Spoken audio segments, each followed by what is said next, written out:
નમસ્તે દોસ્તો, આપનું સ્વાગત છે ન્યૂઝ ગુજરાતી પર। અહીં અમે તમને રોજની 20 મોટી ખબર આપીશું સરળ ભાષામાં સચોટ માહિતી સાથે। જો તમે છો ચેનલ પર નવા તો તરત જ સબસ્ક્રાઇબ કરો અને બેલ આઇકન દબાવો જેથી દરેક મહત્વપૂર્ણ ખબર સૌથી પહેલા તમને મળે। ચાલો શરૂ કરીએ આજના મુખ્ય સમાચાર। અંબાલાલ પટેલની ચક્રવાત સર્જાવાની આગાહી। અંબાલાલ પટેલના જણાવ્યા પ્રમાણે 16 થી 18 નવેમ્બર દરમિયાન એક ચક્રવાત સર્જાશે। 18 થી 24 નવેમ્બરે ફરી એક વખત માવઠું થઈ શકે છે। બંગાળના ઉપસાગરમાં ચક્રવાત સર્જાઈ શકે છે, જ્યારે 18 થી 20 નવેમ્બર દરમિયાન ચક્રવાતની અસર રહેશે। આ સાથે જ એક વેસ્ટર્ન ડિસ્ટર્બન્સ પણ આવવાની શક્યતા છે। 18 થી 24 દરમિયાન વાતાવરણમાં પલટો આવી શકે છે, જ્યારે 15 ડિસેમ્બર સુધીમાં વેસ્ટર્ન ડિસ્ટર્બન્સના કારણે કમોસમી વરસાદની શક્યતા રહેશે। 16 ડિસેમ્બર સુધીમાં માવઠું થવાની શક્યતાઓ રહેશે।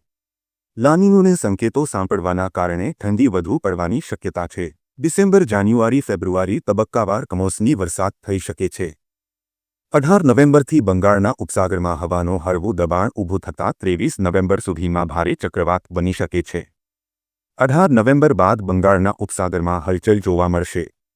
દક્ષિણ ગુજરાત, ઉત્તર ગુજરાત તથા મધ્ય ગુજરાતના કેટલાક ભાગ માત્ર કમોસમી વરસાદ આવી શકે છે। ડિસેમ્બરની શરૂઆતમાં ઠંડા પવનો ફૂંકાવાની શક્યતા રહેશે। ડિસેમ્બરમાં ક્યારેક વાદળછાયું વાતાવરણ સાથે માવઠું આવી શકે છે। કાગળિયા તૈયાર રાખજો A to Z માહિતી। આખા ગુજરાતમાં ફોર્મ ભરવાનું ચાલુ। 1. કેટલા દિવસ ફોર્મ ભરાશે? સહાય મેળવવા માટે 14 તારીખ શુક્રવારથી બપોરે 12 વાગ્યાથી આગામી 15 દિવસ સુધી ઓનલાઈન અરજી કરી શકાશે। 2. ક્યાં અને કોણ ફોર્મ ભરી શકાશે? વેબસાઇટ પોર્ટલ પર ખેડૂતોને અરજી કરવા માટે VCE/VLA મદદરૂપ થશે। 3. કેટલી સહાય મળવાપાત્ર? હેક્ટર દીઠ 22,000ની સહાય મળવાપાત્ર રહેશે, જે 2 હેક્ટરની મર્યાદામાં સહાય મળશે। જે ખેડૂત પાસે 2 હેક્ટર જમીન હોય તો તેને 44,000 રૂપિયા મળવાપાત્ર રહેશે। 4. કેટલા કાગળિયા જોશે? આધાર કાર્ડ, 7/12/8, બેંક પાસબુક, વાવેતર દાખલો। સંયુક્ત કિસ્સામાં સંમતિપત્ર। 5. પૈસા ક્યારે મળશે? કૃષિમંત્રીએ એમ પણ જણાવ્યું કે નિયમાનુસાર પાત્રતા ધરાવતી અરજીઓ જેમ આવતી જશે તેમ તેની ચકાસણી બાદ તાત્કાલિક સહાય ચૂકવણા માટેની કાર્યવાહી કરવામાં આવશે। ખેડૂતો મળશે શૂન્ય વ્યાજે ₹65,000ની લોન। રાજકોટ જિલ્લા સહકારી બેંક લિમિટેડ દ્વારા એક મહત્વપૂર્ણ અને ખેડૂતલક્ષી નિર્ણય લેવામાં આવ્યો છે, જેના માટે બેંકે ખાસ કૃષિ લોન યોજનાની જાહેરાત કરી છે। બેંક દ્વારા રાજકોટ તેમજ મોરબી જિલ્લાના મંડળીઓ મારફત ધિરાણ લેતા અંદાજે 2,25,000 ખેડૂત સભાસદો માટે કુલ ₹1,300 કરોડની માતબર રકમની જોગવાઈ કરવામાં આવી છે, જે અંતર્ગત હેક્ટર દીઠ ₹12,500 અને વધુમાં વધુ ₹65,000ની કૃષિ લોન આપવામાં આવશે। ખેડૂતો વતી ₹100 કરોડનો ખર્ચ બેંક ભોગવશે। આ યોજના હેઠળ ખેડૂતોને શૂન્ય વ્યાજે લોન આપવાને કારણે બેંકને થનાર અંદાજે ₹100 કરોડનો વ્યાજ ખર્ચ ખેડૂતો વતી બેંક પોતે ભોગવશે।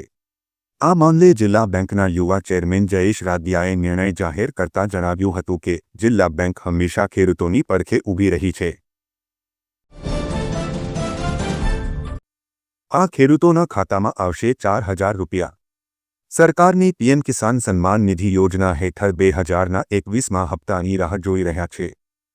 સરકારે આ વર્ષે ફેબ્રુઆરી અને ઓગસ્ટમાં 2 હપ્તા આપી દીધા છે। ખેડૂતો તહેવારોની સિઝન શરૂ થાય તે પહેલા નવા હપ્તાની આશા રાખી રહ્યા હતા। આ પછી કેટલાક તહેવારોમાં બિહાર ચૂંટણી પહેલા આગામી હપ્તાની જાહેરાત થવાની શક્યતા હતી, પરંતુ હવે તહેવારોની સિઝન પૂરી થઈ ગઈ છે અને બિહારની ચૂંટણી પણ પૂરી થઈ ગઈ છે, છતાં પ્રધાનમંત્રી કિસાન સન્માન નિધિ યોજનાનો 21મો હપ્તો ખેડૂતોના બેંક ખાતામાં જમા કરવામાં આવ્યો નથી। કેન્દ્ર સરકાર પીએમ કિસાન યોજના હેઠળ દર વર્ષે 2,000ના 3 હપ્તા આપે છે। કુલ મળીને દરેક ખેડૂતને ડાયરેક્ટ બેનિફિટ ટ્રાન્સફર દ્વારા વાર્ષિક 6,000 સીધા તેમના બેંક ખાતામાં મળે છે। આ વર્ષે 20મો હપ્તો 2 ઓગસ્ટ 2025ના રોજ જમા કરવામાં આવ્યો હતો અને તે પહેલા 19મો હપ્તો ફેબ્રુઆરી 2025માં બહાર પાડવામાં આવ્યો હતો। આ પેટર્નની જોતા ઘણા લોકોએ આગામી હપ્તો 21મો હપ્તો બોકરી જોઈન કરતાં જ 15,000 રૂપિયાની ગિફ્ટ અદ્ભુત છે। તાજેતરમાં કેન્દ્રની નરેન્દ્ર મોદી સરકારે પહેલીવાર નોકરી કરનારા કર્મચારીઓને ભંડોળ પૂરું પાડવા માટે એક યોજના શરૂ કરી। તેને પ્રધાનમંત્રી વિકાસ ભારત રોજગાર યોજના કહેવામાં આવે છે. આશરે 99,446 કરોડ રૂપિયાના ખર્ચે શરૂ કરાયેલ આ યોજનાનો હેતુ 2 વર્ષના સમયગાળામાં દેશમાં 35 મિલિયનથી વધુ નોકરીઓનું સર્જન કરવાને પ્રોત્સાહન આપવાનો છે. IPNVBRY યોજનામાં 2 ભાગ છે, એક કર્મચારીઓ માટે અને બીજો કંપનીઓ માટે. EPFOમાં પહેલીવાર નોંધણી કરાવનારા કર્મચારીઓને લક્ષ્ય બનાવતા 1 મહિનાનો EPF પગાર મહત્તમ 15,000 રૂપિયા સુધી 2 હપ્તામાં આપવામાં આવશે. 1 લાખ રૂપિયા સુધીનો પગાર ધરાવતા કર્મચારીઓ આ માટે પાત્ર રહેશે. સ્માર્ટ મીટર અંગે મોટી જાહેરાત. પશ્ચિમ ગુજરાત વીજ કંપની લિમિટેડ દ્વારા રાઇટ ટુ ઇન્ફોર્મેશન અંતર્ગત એક મહત્વનો ખુલાસો કરવામાં આવ્યો છે, જે ગ્રાહકો માટે મોટા રાહતના સમાચાર છે. PGVCLમાં ખંભાળિયા ડિવિઝનલ ઓફિસ દ્વારા આપવામાં આવેલી માહિતી મુજબ ઘરે ઘરે સ્માર્ટ મીટર લગાવવાનું હાલમાં ફરજિયાત નથી અને નામદાર સુપ્રીમ કોર્ટ દ્વારા પણ અંગે કોઈ આદેશ આપવામાં આવ્યો નથી. કંપનીએ સ્પષ્ટતા કરી છે કે જો જૂના મીટર બરાબર કામ કરી રહ્યા હોય તો તેને બદલીને સ્માર્ટ મીટર લગાવવું જરૂરી નથી. કેન્દ્ર કે રાજ્ય સરકારની ગાઈડલાઇનમાં પણ જૂના ચાલુ મીટરોને બદલવાનો કોઈ હુકમ નથી.